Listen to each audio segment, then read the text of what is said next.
The Echelon Royale lobby gleamed under crystal chandeliers.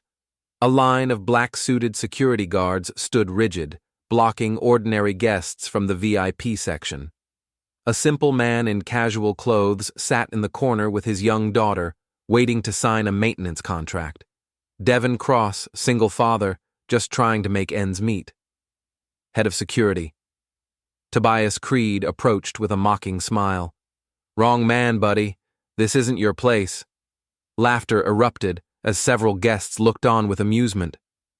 Devon quietly placed his cracked glass on the table and slowly rolled up his sleeve. Scars and strange markings became visible. The entire space fell dead silent. Meet Devon Cross, 38 years old, single father, former Shadow Ward Division Special Forces operative, missing, presumed dead after the Ravenfield base fire. Now he works as a building maintenance engineer, raising his daughter alone. His 10-year-old daughter Nyla has an innocent ritual. She folds paper cranes from whatever scraps she can find, then tucks one into her father's shirt pocket every morning. "As long as the crane stays safe, you stay safe, Daddy," she always says with complete seriousness. Devon just smiles and lets her believe. If only protection were that simple. Tonight was supposed to be routine. Devon had brought Nyla to the Echelon Royale while he waited to sign a fire safety system maintenance contract. The hotel was expensive, but they had comfortable seating and free Wi-Fi for Nyla's tablet. Nyla sat across from him, carefully folding a napkin into another crane, her concentration absolute, tiny brown fingers working with surprising skill. That's when the trouble started. The hotel manager, a light-skinned black man in an expensive suit, noticed Devon's casual attire and approached with obvious disdain. "Sir," the manager said coldly, "the technical service area is in the basement. This lobby is for guests only."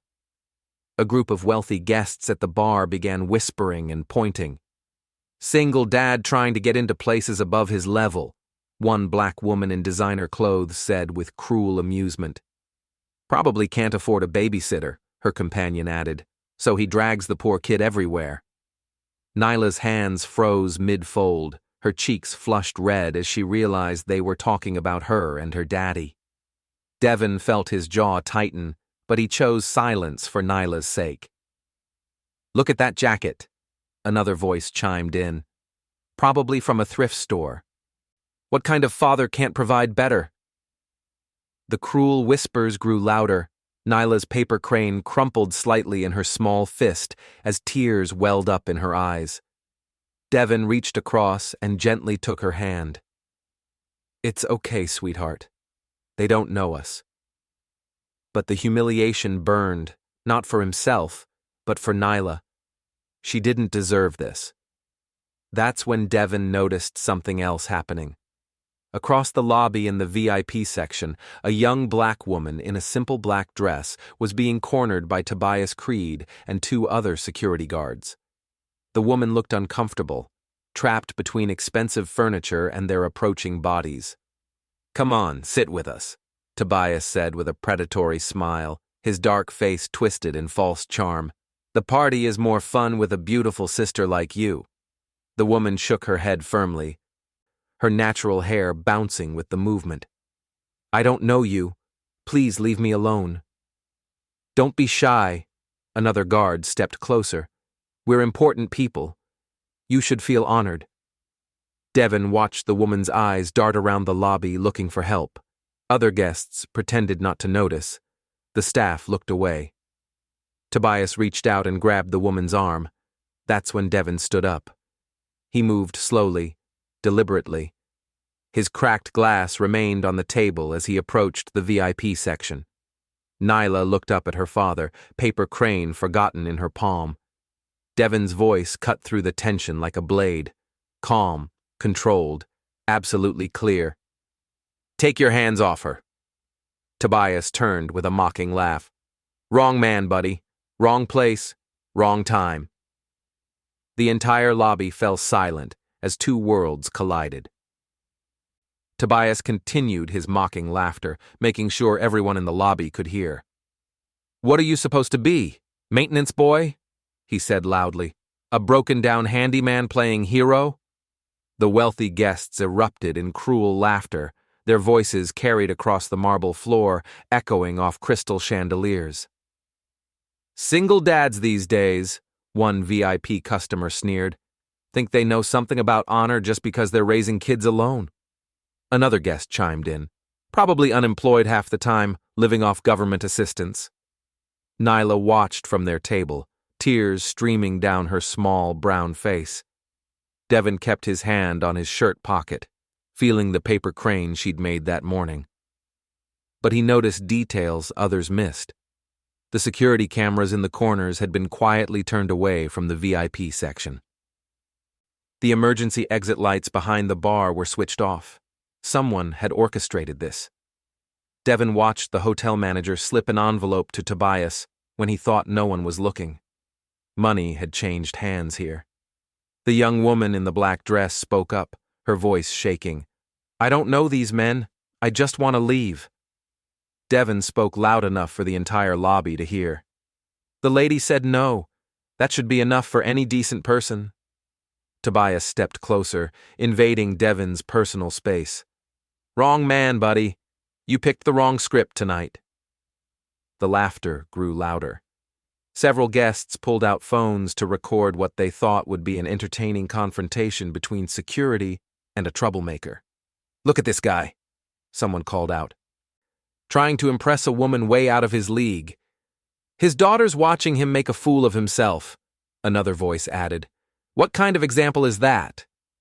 Nyla buried her face in her hands, unable to watch her father being humiliated by strangers. Devon felt that familiar coldness settle over him, the same calm that had kept him alive through countless missions. But this wasn't a battlefield. This was a public place with his daughter watching. The woman tried to stand up and leave, but Tobias grabbed her wrist firmly. "Come on, sweetheart," he said with fake charm. "Don't be rude. We're just trying to show you a good time." "Let me go," she said, trying to pull away. "I need to leave." "The night's young," the second guard said, blocking her path. "And we haven't even properly introduced ourselves." Devon observed more suspicious details. The bar staff had disappeared into the back room. The front desk clerk was mysteriously absent. Even the valet had stepped outside. Someone wanted privacy for whatever was about to happen. "Please," the woman said, her voice growing desperate. "I just want to go home." Tobias tightened his grip on her wrist. "Wrong answer, beautiful. You're coming with us." The guests continued recording, treating the situation like entertainment rather than assault. "Bet she's just playing hard to get," one woman said with cruel amusement. "Security knows how to handle difficult customers," her companion agreed. Devon's military training kicked in as he assessed the situation. 3 guards, multiple escape routes blocked, cameras disabled. This was a setup. But what bothered him most was Nyla. His daughter was watching grown men laugh at her father's attempt to help someone in trouble. "Sir," the hotel manager approached Devon with fake politeness, "these are valued customers. Perhaps you should return to your table and mind your own business." "This is my business," Devon replied calmly. "When someone says no, that means no." Tobias laughed even louder. "Wrong man at the wrong time, buddy. Do you have any idea who you're dealing with?"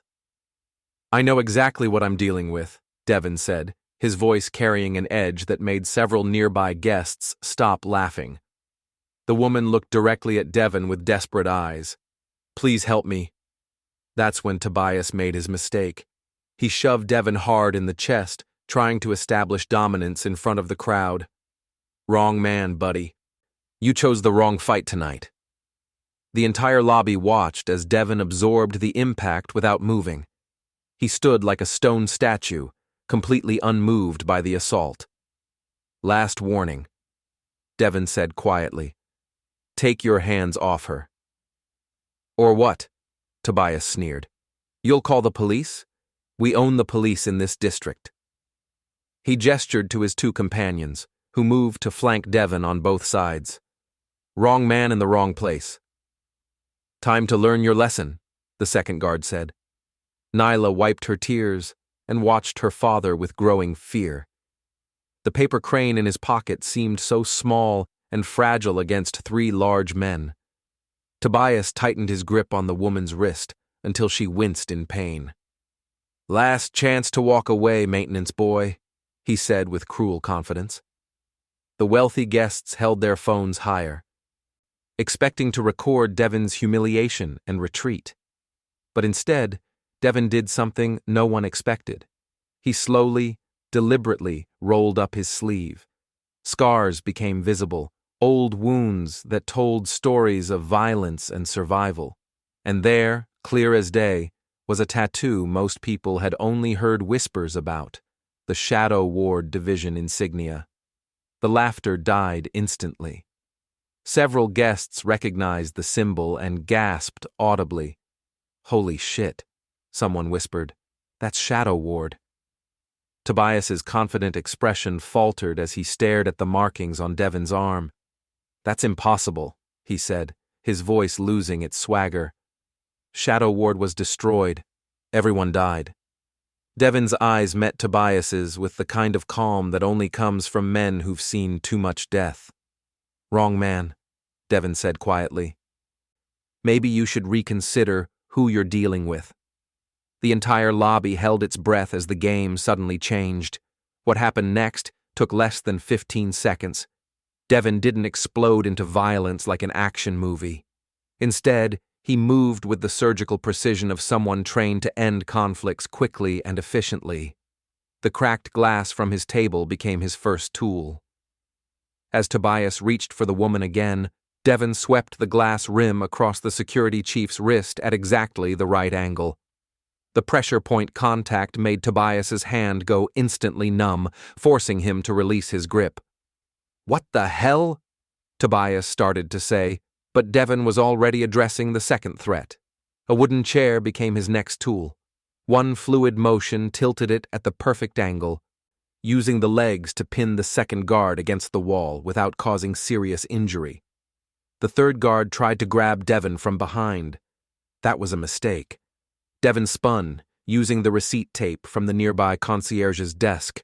3 quick movements secured the man's thumb in a pressure hold that dropped him to his knees, completely immobilized but unharmed. The entire lobby stared in stunned silence. 3 security guards were on the floor, groaning but not seriously injured. Devon stood calmly above them, not even breathing hard. The laughter and mockery had died completely.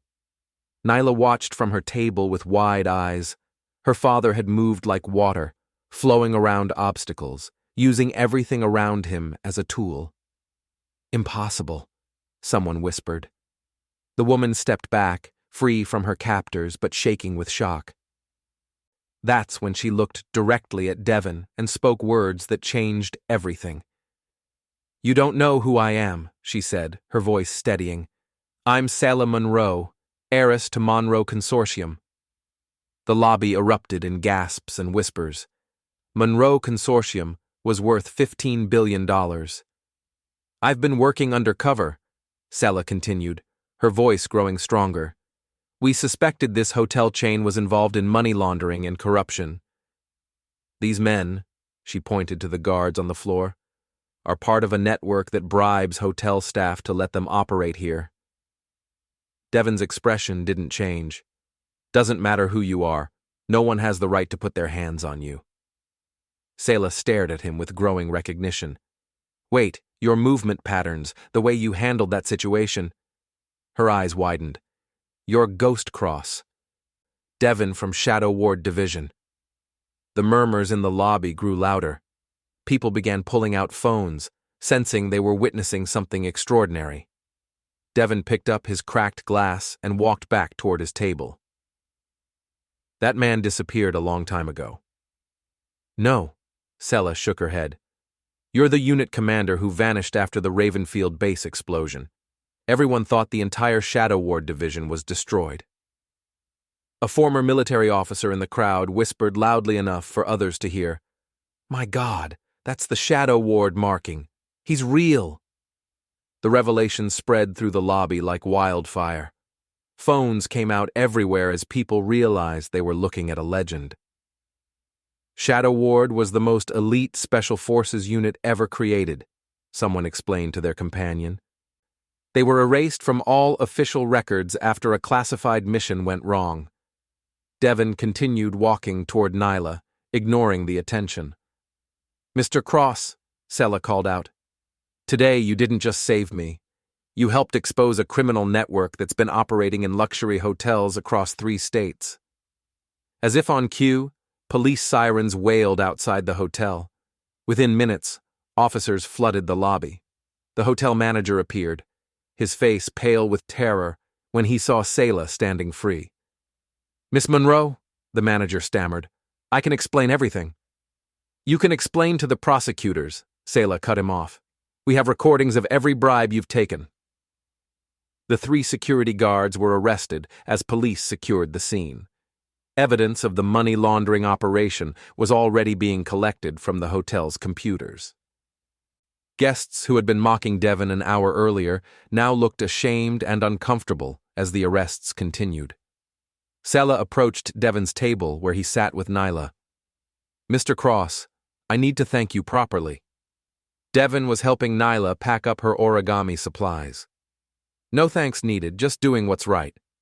Sela noticed Nyla's paper cranes scattered on the table. "Did you make all these?" Nyla nodded shyly. "I make them for Daddy. They keep him safe." Sela picked up one of the delicate cranes, examining the careful folds. "They're beautiful, and clearly very powerful." As the police led Tobias away in handcuffs, he shouted back at Devon, "This isn't over. You have no idea what kind of people you're dealing with." Devon looked up calmly from helping Nyla. "Actually, I know exactly what kind of people you are." And now everyone else does too. The lobby erupted in spontaneous applause. Guests who had been cruel and mocking now wanted to shake the hand of the man who had taken down a criminal network. But Devon wasn't interested in praise. "We need to go, sweetheart," he told Nyla. "You have school tomorrow." Sela sat down at their table. "The Shadow Ward program saved countless lives during its operation. You trained the best protection specialists in the world." Devon's expression remained neutral. "I train maintenance workers now." "You train them that real strength isn't about domination. It's about protection, about knowing when to act and when to show restraint." Nyla looked between her father and Sela with curious eyes. "Are you famous like my daddy?" Sela smiled. "Your daddy is the famous one, sweetheart. He's a real hero." "I know," Nyla said simply. "That's why I make him cranes. Heroes need extra protection." As police finished securing the evidence and the hotel began to empty, Sela made an announcement that would change everything. "Ladies and gentlemen," she said, addressing the remaining guests and the camera phones still recording, "what you witnessed tonight wasn't just one man protecting one woman. You saw someone willing to stand up for what's right, even when it cost him public ridicule." She held up one of Nyla's paper cranes. "This little girl makes these for her father because she believes they keep him safe. Tonight, her father kept all of us safe from predators, from corruption, and from the lie that money makes you untouchable." The crowd listened in absolute silence. "Monroe Consortium will be launching a new foundation tomorrow. It's called Line in the Sand, and it will train security professionals in proper boundaries and ethical behavior." Sela looked directly at Devon. "Because sometimes the smallest gestures draw the most important lines." Devon stood up, taking Nyla's hand. "We really do need to go." As they walked toward the exit, Sela called out one more time, "Mr. Cross, the world still needs teachers like you." Devon paused at the door, not turning around. "Tonight, I'm just a father." But as they left the hotel, their story was already spreading across the internet. And sometimes the smallest acts of courage create the biggest waves. Within 3 hours, the video had exploded across every social media platform. Wrong man, single dad reveals military past became the #1 trending topic worldwide. The clip showing Devon's calm takedown of 3 corrupt guards was shared millions of times. But the story that emerged was even more powerful than the action. News outlets picked up Selah's revelation about the corruption investigation. The Echelon Royale's entire management was exposed as part of a money laundering operation. The 3 arrested guards were connected to organized crime networks operating in luxury hotels across multiple states. Devon's quiet, wrong man had unraveled a criminal empire. At home that evening, Devon and Nyla watched the news coverage in their small apartment. "Daddy, you're on TV again," Nyla said, pointing at the screen. The reporter stood outside the Echelon Royale. "The man being called the paper crane hero is Devon Cross, a former Shadow Ward Division commander thought killed in action 3 years ago." Devon reached for the remote to turn it off, but Nyla stopped him. "I want to see," she said seriously. On screen, Selah Monroe appeared at a press conference. "Mr. Cross didn't know who I was," Selah said to the gathered media. "He saw someone in trouble and acted. That's not heroism. That's simply being decent." She held up one of Nyla's paper cranes. "This was made by his 10-year-old daughter who believes these keep her father safe. Tonight her father kept all of us safe." The camera zoomed in on the delicate paper crane. "Tomorrow, Monroe Consortium will announce the line in the sand foundation. Our mission is to train security professionals in ethical boundaries. Because you don't need special forces training to know right from wrong." Nyla clapped her hands together. "Daddy, she likes my cranes." Devon smiled, the first genuine smile he'd had in years. "She does, sweetheart." The next morning brought unexpected visitors. A knock at their door revealed Selah Monroe, dressed simply in jeans and a sweater.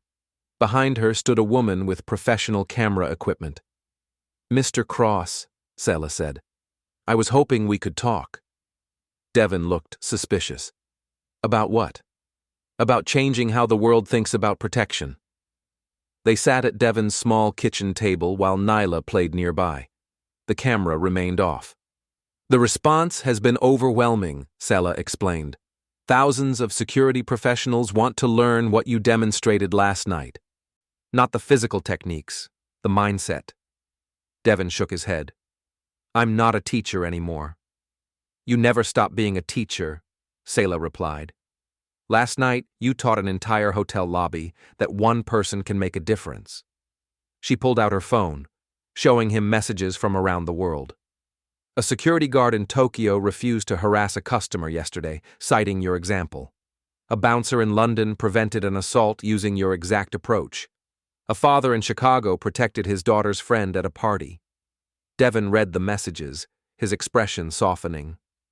"Wrong man is becoming a symbol," Selah continued.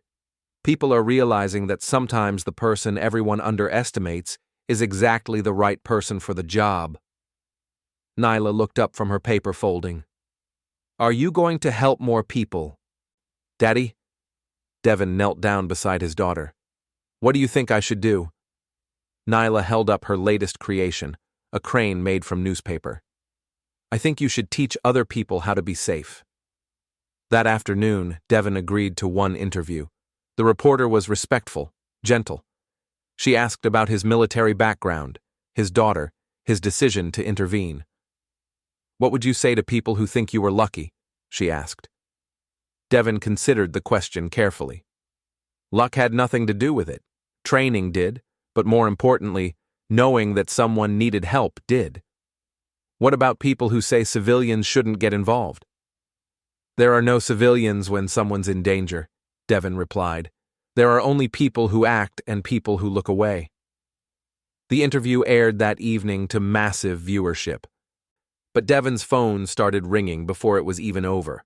Corporate security firms wanting to hire him, government agencies offering contracts, media companies requesting exclusive deals. Devon declined them all. "Daddy?" Nyla asked as they ate dinner. Why don't you want to be famous? Because the important work happens quietly, Devon explained. Like last night at the hotel, like when you make cranes for people you care about. A week later, the line in the Sand Foundation officially launched. Sela had insisted on hosting the event at a community center rather than a corporate headquarters. The audience was filled with security guards, hotel workers, teachers, and parents. Devon stood at the back with Nyla, wearing the same worn jacket from the hotel. Sela spoke about the Foundation's mission. We're not training warriors. We're training protectors, people who understand that real strength comes from restraint, not aggression. The symbol of the Foundation appeared on the screen behind her, Nyla's paper crane design, elegant and meaningful. Every person trained by this foundation will carry a paper crane, Sela announced, not as decoration, but as a reminder that the smallest actions can have the biggest impact. The audience erupted in applause. After the ceremony, Sela found Devon in the parking lot. Thank you, she said simply. For what? For showing me that real power isn't about position or money. It's about choosing to protect instead of exploit. Devon looked at Nyla, who was teaching other children how to fold cranes. She's the real teacher, he said. I just follow her example. As they drove home, Nyla held a new crane she'd made during the event. Daddy, what if everyone had paper cranes? Devon smiled. Then maybe everyone would remember to take care of each other. Outside their car window, the city looked the same as always. But something fundamental had shifted, and it started with two simple words. Wrong man. 1 month later, Sela stood on stage at the line in the Sand Foundation headquarters. Behind her, a massive screen displayed the paper crane logo that had become a symbol of ethical protection worldwide. The auditorium was packed with security professionals, hotel workers, and ordinary people inspired by Devon's story. Wrong man or right person, right time, Sela announced to the crowd. Thanks to one father, the world remembered that boundaries exist for a reason. The audience erupted in thunderous applause. This foundation has already trained over 5,000 security professionals in ethical boundaries, because real strength isn't about force. It's about knowing when to draw the line. The camera panned across the audience, searching for the man who started it all. In the very back row, almost hidden in shadows, sat Devon and Nyla. He wore the same worn jacket from the hotel. She held a fresh paper crane in her small hands. Nyla whispered to her father, Daddy, my cranes are flying everywhere now. Devon nodded, watching the screens that showed line in the sand centers opening in dozens of cities worldwide. Yeah, sweetheart, but they'll always find their way home. Sela continued her speech. We've received reports from security teams across 6 countries. A simple paper crane pin reminds them that protection means respect, that power comes with responsibility. After the ceremony, as crowds dispersed, Devon and Nyla slipped away quietly. They had almost reached their car when Sela caught up with them. Devon, wait. He turned, Nyla's hand safely in his. I wanted to give you this, Sela said, holding out a small envelope. Devon opened it carefully. Inside was an old photograph, him in military uniform, standing with his Shadow War Division team before the Ravenfield incident. On the back, someone had written in familiar handwriting, Wrong man, no, right person, right time, and we still need you. Devon looked up at Sela, questions in his eyes. Your former commanding officer contacted me, she explained. He's been following your story. He wants to know if you're ready to train a different kind of soldier. Nyla tugged on her father's jacket. What does it mean, Daddy? Devon knelt down to her level. It means some people think Daddy should teach others how to protect people. Like how I teach kids to make cranes. Exactly like that. Nyla considered this seriously, then nodded. I think you should. Everyone deserves to feel safe. The screen faded to black, showing only the paper crane logo spinning slowly in golden light. There are scars that aren't meant for showing off, but for remembering that true honor means protecting other people's boundaries. A father's real strength isn't in shouting, but in the calm that makes others stop what they're doing.